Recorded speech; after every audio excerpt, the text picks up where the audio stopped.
Sadhguru, Namaskaram. You mentioned in your previous discourses that 30% of the illnesses are body, while the rest are mind-created. I just want to know, in case you do get an illness, how do you know that it's mind-created or it's of the body? And in case it's psychosomatic in nature, what would be the emotional and the thought pattern that's behind it? How would you find that out and correct it if possible? Thank you. Suppose your right hand gets up and does funny things and smashes you, pokes your eyes, do you have an ailment or no? Yes, isn't it? For sure you have. That's exactly what your mind is doing, isn't it? It gets up, pops around, hurts you, pokes you, makes you cry, makes you suffer. Do you have an ailment or no? If your hand started poking at you, hitting you, beating you up, definitely you are sick, isn't it? Yes. So if your thoughts and emotions are poking you, strangling you, torturing you every day, aren't you sick, I'm asking? So, because this sickness is on, it will manifest in so many ways in the physical body. There is no question anymore.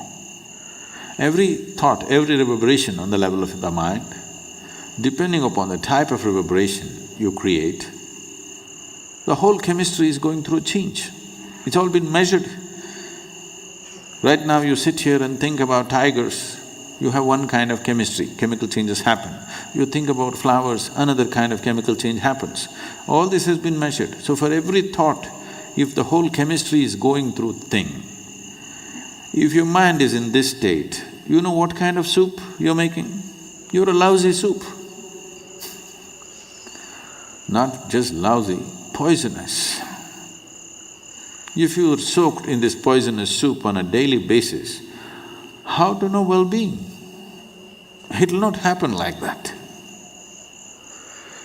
We don't have so much control today in the world as to what we eat, what we drink, what we breathe.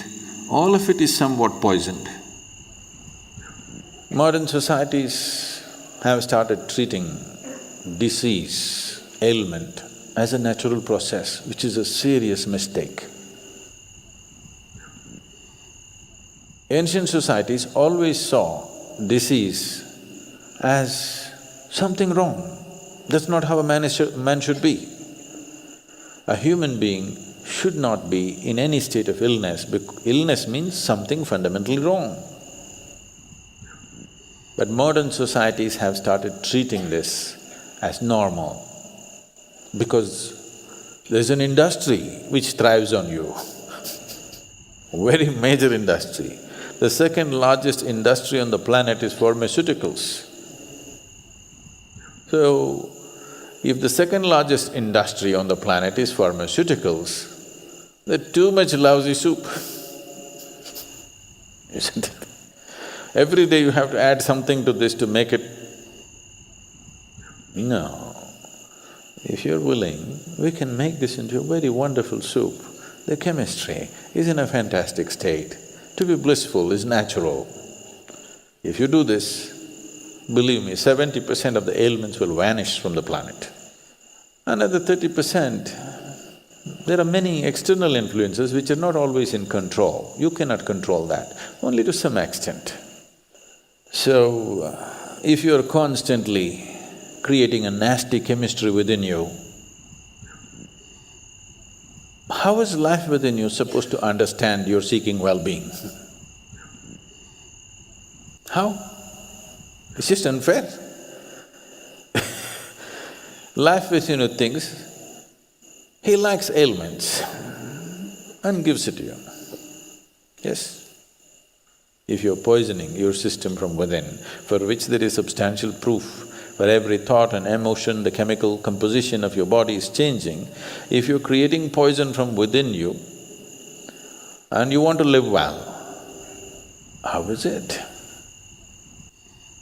Life doesn't work like that. Unless you do right things will not happen to you.